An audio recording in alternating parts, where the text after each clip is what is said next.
ಮನೆಯ ಮುಂದೆ ಆಟ ಆಡ್ತಿದ್ದ 6 ವರ್ಷ ವಯಸ್ಸಿನ ಬಾಲಕಿಯನ್ನ ಎಳೆದೊಯ್ದು ದುಷ್ಕರ್ಮಿಯೋರ್ವ ಬಾಲಕಿಯ ಮೇಲೆ ಲೈಂಗಿಕ ದೌರ್ಜನ್ಯ ಎಸಗಿದ ಘಟನೆ ಕೊರಟಗೆರೆಯಲ್ಲಿ ನಡೆದಿದೆ. ಐಡಿಹಳ್ಳಿ ಮೂಲದ ಪವನ್ ಬಾಲಕಿಯ ಮೇಲೆ ಲೈಂಗಿಕ ದೌರ್ಜನ್ಯ ನಡೆಸಿದ ಆರೋಪಿ. ಈತ ಕೊರಟಗೆರೆ ಪಟ್ಟಣದ ವಾರ್ಡ್ಗಳಲ್ಲಿ ಅನುಮಾನಾಸ್ಪದವಾಗಿ ಓಡಾಡುತ್ತಿದ್ದ ಎನ್ನಲಾಗಿದೆ. ಮನೆಯ ಮುಂದೆ ಆಟ ಆಡುತ್ತಿದ್ದ ಬಾಲಕಿಯನ್ನ ಎಳೆದೊಯ್ದು ಪವನ್ ಬಾಲಕಿ ಮೇಲೆ ಲೈಂಗಿಕ ದೌರ್ಜನ್ಯ ನಡೆಸಿದ್ದಾನೆ. ಬಾಲಕಿಯ ಕಿರುಚಾಟ ಕೇಳಿ ಅಕ್ಕಪಕ್ಕದ ಮನೆಯವರು ದೌಡಾಯಿಸಿದ್ದು, ಇದೇ ವೇಳೆ ಆರೋಪಿ ಬಾಲಕಿಯನ್ನ ಬಿಟ್ಟು ಸ್ಥಳದಿಂದ ಪರಾರಿಯಾಗಿದ್ದಾನೆ. ಆರೋಪಿ ಪವನ್ ಕೊರಟಗೆರೆ ಪಟ್ಟಣದ ಖಾಸಗಿ ಹೋಟೆಲಲ್ಲಿ ಕೆಲಸ ಮಾಡ್ತಿದ್ದ. ಇನ್ನು ನೊಂದ ಬಾಲಕಿಯನ್ನ ಕೊರಟಗೆರೆ ಸಾರ್ವಜನಿಕ ಆಸ್ಪತ್ರೆಗೆ ದಾಖಲಿಸಿ ಪ್ರಾಥಮಿಕ ಟ್ರೀಟ್ಮೆಂಟ್ ನೀಡಿದ ಬಳಿಕ ಹೆಚ್ಚಿನ ಟ್ರೀಟ್ಮೆಂಟ್ಗಾಗಿ ತುಮಕೂರಿನ ಜಿಲ್ಲಾಸ್ಪತ್ರೆಗೆ ರವಾನಿಸಲಾಗಿದೆ. ಸ್ಥಳಕ್ಕೆ ಸಿಪಿಐ ಅನಿಲ್ ಮತ್ತು ಪಿಎಸ್ಐ ಚೇತನ್ ಕುಮಾರ್ ಭೇಟಿ ನೀಡಿ ಪರಿಶೀಲನೆ ನಡೆಸಿದರು. ಆರೋಪಿ ಪವನ್ಗೆ ಕಠಿಣ ಮರಣದಂಡನೆ ಶಿಕ್ಷೆ ನೀಡುವಂತೆ ಗ್ರಾಮಸ್ಥರು ಒತ್ತಾಯಿಸಿದ್ದಾರೆ. ಈ ಘಟನೆಗೆ ಸಂಬಂಧಿಸಿದಂತೆ ಕೊರಟಗೆರೆ ಪೊಲೀಸ್ ಠಾಣೆಯಲ್ಲಿ ಫೋಕ್ಸೋ ಕಾಯ್ದೆಯಡಿ ಕೇಸ್ ದಾಖಲಾಗಿದೆ. ಸದ್ಯ ಆರೋಪಿಯನ್ನ ಪೊಲೀಸರು ವಶಕ್ಕೆ ಪಡೆದುಕೊಂಡು ವಿಚಾರಣೆ ನಡೆಸ್ತಾ ಇದ್ದಾರೆ. ಬಾಲಕಿಯ ಮೇಲಿನ ಲೈಂಗಿಕ ದೌರ್ಜನ್ಯ ಖಂಡಿಸಿದ ಸಾರ್ವಜನಿಕರು ಪೊಲೀಸ್ ಠಾಣೆಗೆ ಮುತ್ತಿಗೆ ಹಾಕಿ ಆಕ್ರೋಶ ವ್ಯಕ್ತಪಡಿಸಿದ ಘಟನೆ ಕೂಡ ನಡೆಯಿತು. ವರದಿ ಮಂಜುಸ್ವಾಮಿ ಎಂಎನ್, ಕೊರಟಗೆರೆ.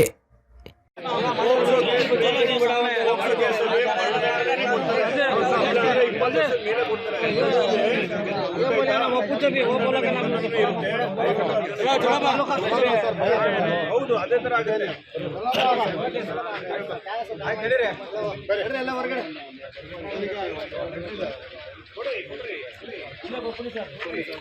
ಈ ಕಡೆಗೆ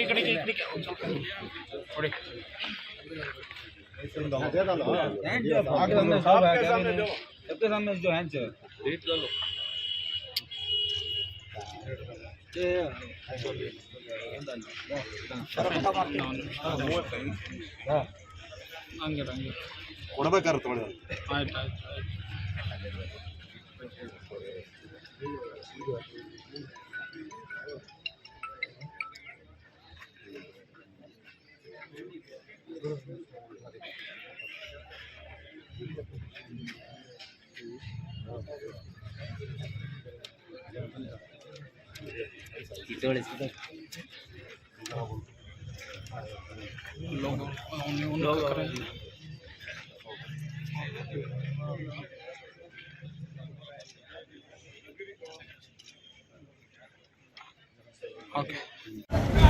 ಕೊರಟಗೆರೆ ಪಟ್ಟಣದಲ್ಲಿ ನಿನ್ನೆ ಸಂಜೆ 6:30ಕ್ಕೆ ಮಧುಗಿರಿ ತಾಲೂಕಿನ ಐಡಿಹಳ್ಳಿಯ ಹೋಬಳಿಯ ಒಬ್ಬ ಪವನ್ ಎಂಬ ಹುಡುಗ ಅಂತಲೇ ಹೇಳಕ್ಕೆ ಬಯಸ್ತೀವಿ ನಾವು. 1ನೇ ತರಗತಿಯ ಒಂದು 6ನೇ ವರ್ಷದ ಮಗು ಮೇಲೆ ಭಾಳ ಹಿಂಸೆ ಕೊಟ್ಟು ಮನೆ ಮುಂದೆ ಆಟ ಆಡ್ತಿರ್ತಕ್ಕಂಥ ಒಂದು 6 ವರ್ಷದ ಬಾಲಿಕೆ ಮೇಲೆ ಮನೆ ಒಳಗಡೆ ಕರ್ಕೊಂಡೋಗಿ ಅತ್ಯಾಚಾರವೆಸಗಿ ಭಾಳಷ್ಟು ಹಿಂಸೆ ಕೊಟ್ಟಿದ್ದಾರೆ. ಇದು ಖಂಡನೀಯ. ಇಡೀ ಕೊರಟಗೆರೆ ಅಲ್ಲ, ಇಡೀ ರಾಜ್ಯ ಇದನ್ನು ಖಂಡಿಸ್ತದೆ. ಇಡೀ ರಾಜ್ಯ ನಮ್ಮ ಮತ್ತು ದೇಶದಲ್ಲಿ ಇಂಥ ಘಟನೆಗಳು ನಡೀತಾನೆ ಇದೆ. ಮಕ್ಕಳ ಮೇಲೆ ಪ್ರಾಣಿ ಮೇಲೆ ಪ್ರಾಣಿಗಳು ಸಹ ಈ ಥರ ಕೃತ್ಯ ಎಸಗ್ತಾ ಇದ್ದಾರೆ. ಕೂಡಲೇ ನಮ್ಮ ಕರ್ನಾಟಕದ ಮುಖ್ಯಮಂತ್ರಿಗಳು ಸಿದ್ದರಾಮಯ್ಯನವರು ಮತ್ತು ನಮ್ಮ ಜಿಲ್ಲಾ ಉಸ್ತುವಾರಿ ಗೃಹ ಮಂತ್ರಿಗಳು ಆದಂತಹ ನಮ್ಮ ಕ್ಷೇತ್ರದವರು ಆದಂಥ ಡಾಕ್ಟರ್ ಜಿ ಪರಮೇಶ್ವರ್ ಅವರು ಇಂಥ ಏನು ಮೃಗಗಳಿಗೆ ಕಠಿಣವಾದಂತಹ ಶಿಕ್ಷೆ ಕೊಡಬೇಕು. ನೀವು ಕೇವಲ ಜೈಲು 6 ವರ್ಷ 7 ವರ್ಷ ಜೈಲು ಆಗ್ತಿದೆ. ಮತ್ತೆ ಬಂದು ಇದೇ ಥರ ಅವರ ಮನಸ್ಥಿತಿ ಮತ್ತೆ ಇಂಥ ಘಟನೆಗಳು ಮರುಕಳಿಸಿದೆ. ಅವ್ರಿಗೆ ಕೂಡಲೇ ಎನ್ಕೌಂಟರ್ ಅಂತಹ ಶಿಕ್ಷೆ ಅಥವಾ ಗಲ್ಲು ಶಿಕ್ಷೆ ಅಂತಹ ಕಾನೂನನ್ನು ತಿದ್ದುಪಡಿ ಮಾಡಿ ಕೂಡಲೇ ಇಂಥವನ್ನ ಶಿಕ್ಷೆ ಕೊಡಬೇಕು. ಇಂಥ ಅನೇಕ ಘಟನೆಗಳು ನಡೀತಾನೆ ಇದೆ. ಮೊನ್ನೆ ತಾನೇ ಗೌರಿಬಿದನೂರಲ್ಲಿ ಒಂದು ತಿಂಗಳ ಮುಂದೆ ಘಟನೆ ನಡೆದಿದೆ. ಇದು ಬಹಳ ಇಡೀ ಸಮಾಜವನ್ನ ತಲೆ ತಗ್ಗಿಸುವಂತಹ ಒಂದು ದುರ್ಘಟನೆ ನಡೆದಿದೆ. ಬಹಳ ಒಂದು ಮನಸ್ಸಿಗೆ ನೋವಾಗಿದೆ. ಇಲ್ಲಿ ಸೇರಿರ್ತಕ್ಕಂಥ ಎಲ್ಲ ಪಾಶ್ಚಾತ್ಯವಾಗಿ ಸೇರಿದ್ದಾರೆ. ಎಲ್ಲ ಜನಾಂಗದವರು ಸಹ ನಾಗರಿಕರು, SDP ಸಂಘಟನೆಯವರು ಬಂದಿದ್ದಾರೆ. ಬಹಳ ಇದನ್ನ ನಾವು ಖಂಡಿಸ್ತೇವೆ, ಮತ್ತೆ ಸಾರ್ವಜನಿಕರು ಖಂಡಿಸ್ತೇವೆ. ಕೂಡಲೇ ಇದನ್ನ ಕೇವಲವಾಗಿ ತಗೊಂಡಾಗೇನೆ ಇದನ್ನ ಸೂಕ್ಷ್ಮವಾಗಿ ತಗೊಂಡು ಇದನ್ನ ಪರೀಕ್ಷೆ ಶಿಕ್ಷೆ ಕೊಡಬೇಕು. ಇಲ್ಲಾಂದ್ರೆ ಇಡೀ ಕೊರಟಗೆರೆ ಉಗ್ರವಾದಂತ ಹೋರಾಟ ಮಾಡ್ತಿದ್ದಂತ ಈ ಮೂಲಕ ಸರ್ಕಾರವನ್ನು ಎಚ್ಚರಿಸ್ತಾ ಅವ್ರಿಗೆ 3 ಜನ ಹೆಣ್ಮಕ್ಳಿದ್ದಾರೆ, ಚಿಕ್ಕ ಹೆಣ್ಮಕ್ಳಿದ್ದಾರೆ, ಬಾಡಿಗೆ ಮನೆಯಲ್ಲಿದ್ದಾರೆ, ತಂದೆ ತಾಯಿ ಹೋಟ್ಲ್ ಕೆಲ್ಸಕ್ಕೆ ಹೋಗಿ ಸಂಬಳ ಕೆಲ್ಸಕ್ಕೆ ಮಾಡ್ತಾರೆ. ದಯಮಾಡಿ ಸರ್ಕಾರ ಕೂಡಲೇ ಆ ಮಗು ಭವಿಷ್ಯ ಹಾಳಾಗಿ ಹೋಗಿದೆ. ಈಗ ದಯಮಾಡಿ ಮಗುಗೆ ಈಗ ಅವ್ರಿಗೆ ಮುಂದಿನ ದಿನಗಳಲ್ಲಿ ಶಿಕ್ಷಣಕ್ಕೆ ಮತ್ತೆ ಏನು ಪೋಷಣೆಗೆ ಸರ್ಕಾರ ಒಂದು 20 ಲಕ್ಷ ಪರಿಹಾರ ಕೊಡಬೇಕು, ಅವ್ರಿಗೊಂದು ನಿವೇಶನ ಮನೆ ಕೊಡಬೇಕು, ಮತ್ತೆ ಅವ್ರಿಗೊಂದು ಉದ್ಯೋಗ ಕೊಡಬೇಕಂತೇಳಿ ಈ ಮೂಲಕ ಸಾರ್ವಜನಿಕರ ಮೂಲಕವಾಗಿ ನಾವು ಒತ್ತಾಯಿಸ್ತಾ ಇದ್ದೀವಿ. ನನ್ನ ಹೆಸರು ಮುಖ್ತಾರ್ ಅಹಮದ್, SDP ಜಿಲ್ಲಾ ಸಮಿತಿ ಸದಸ್ಯನಾಗಿದ್ದೇನೆ. ನಿನ್ನೆ 6 ಗಂಟೆಯಲ್ಲಿ ಏನು ಈ ಕೊರಟಗೆರೆ ನಗರದಲ್ಲಿ ಒಂದು ಅನಾಹುತ ನಡೆದಿದೆ, ನಿಜವಾಗ್ಲೂ ನಾವು ನಾಗರಿಕರೇ ಆಗಲಿ ಎಲ್ಲ ಸಮಾಜದಲ್ಲಿ ನಾವು ತಲೆ ತಗ್ಸುವಂಥ ಕೆಲಸಗಳು ಆಗ್ತಾ ಇದ್ದಾವೆ.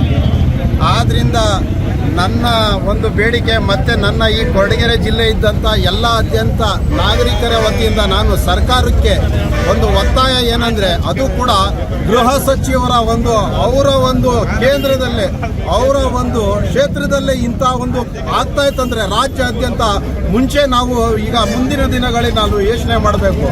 ಕೇಂದ್ರ ಗೃಹ ಸಚಿವರ ಇಲಾಖೆಯಲ್ಲಿ ಈ ರೀತಿ ಅಂದರೆ ನಿಜವಾಗ್ಲೂ ನಮಗೆ ತುಂಬ ಒಂದು ಭಯ ಉಂಟು ಮಾಡುವಂಥ ಒಂದು ಪರಿಸ್ಥಿತಿ ನಿರ್ಮಾಣ ಆಗ್ತಾ ಇದೆ. ಆದ್ರಿಂದ ನಾವು ಗೃಹ ಸಚಿವರಿಗೆ ಮತ್ತೆ ಮಾನ್ಯ ಮುಖ್ಯಮಂತ್ರಿಗಳಿಗೆ ನಾವು ಒತ್ತಾಯಿಸೋದು ಏನಂದ್ರೆ, ಇಂಥ ಪುನಃ ಎಷ್ಟಂತ ನಾವು ನೋಡ್ತಾ ಇದ್ದೀವಿ. ಇದು ಆಗೋದಕ್ಕೆ ಒಂದು ಕಡಿವಾಣ ಹಾಕ್ಬೇಕಾದ್ರೆ ಏನಂದ್ರೆ, ಜನಗಳಿಗೆ ಭಯ ಉಂಟು ಮಾಡೋ ಅಂತ ಕಾನೂನು ತಾಂಬರ್ಬೇಕು. ನೇರವಾಗಿ ಅವರು ತಾಂಬಂದಿದ್ದೆ ನೇಣ್ಗಮ್ಮಕ್ಕೆ ಏರಿಸ್ಬೇಕು. ಇದು ನಮ್ಮ ಒತ್ತಾಯ. ಇಂಥ ಒಂದು ಕೆಲಸ ಆದ್ರೆ ಸಾಧ್ಯ, ಇಂಥ ಒಂದು ಕೃತ್ಯವನ್ನು ತಡೆಯೋದಕ್ಕೆ ಸಾಧ್ಯ. ಬರೇ ಇವತ್ತು ಇಲಾಖೆ ಬರ್ತೈತೆ, ನಾವೇ ನೋಡ್ದಂಗೆ ಪೊಲೀಸ್ ಇಲಾಖೆಯವರು ಬರೇ ಅವ್ರ ಕರ್ತವ್ಯ ಅವ್ರು ತಾಂಬತ್ತಿದೆ ಏನು ಮಾಡ್ತಾರೆ, ಆರೋಪಿಗೆ ಒಂದು ಉಳಿಸೋದೇ ಮಾಡ್ತಾರೆ. ಯಾಕಂದ್ರೆ ನಮ್ಮ ಮೇಲೆ ಬಂದ್ಬಿಡ್ತೈತೆ ಏನಾದರೂ ಆದ್ರೆ ಅಂತ. ಆದ್ರೆ ಇಂಥ ಒಂದು ಪರಿಸ್ಥಿತಿ ಆದ್ರೆ ಅವಾಗೇನು ಗಮನಕ್ಕೆ ಬರಲ್ವಾ? ಯಾರಾದ್ರೂ ಸತ್ ಮೇಲೆ ಪೊಲೀಸ್ನವ್ರು ಬರೋದು, ಪ್ರಾಣ ಇರತಕ್ಕಂಥ ಯಾರು ಬರೋಲ್ಲ. ಆದ್ರೆ ಇಂಥ ಒಂದು ಪರಿಸ್ಥಿತಿಗಳಿಗೆ ಇದೇ ನಾವು ಇವತ್ತು ಏನಿದು ಕೊರಟಗೆರೆ ತಾಲೂಕಲ್ಲಿ ಆಗೈತೆ, ಅದು ಗೃಹ ಸಚಿವರ ಅವರ ಕ್ಷೇತ್ರದಲ್ಲಿ ಆಗೈತೆ. ಮುಂದಿನ ದಿನಗಳಲ್ಲಿ ರಾಜ್ಯ ಆಗಿರ್ಬೋದು, ರಾಷ್ಟ್ರ ಆಗಿರ್ಬೋದು, ಇಂಥ ಕೃತ್ಯ ಆಗ್ಕೊಡ್ದು ಅಂತ ಒಂದು ಕಾನೂನು ತಗೊಂಬಂದು ನೀವು ಸಣ್ಣ ಮಕ್ಕಳಿಗೆ ಕಾಪಾಡೋ ಅಂತ ಕೆಲಸ ಮಾಡಿ.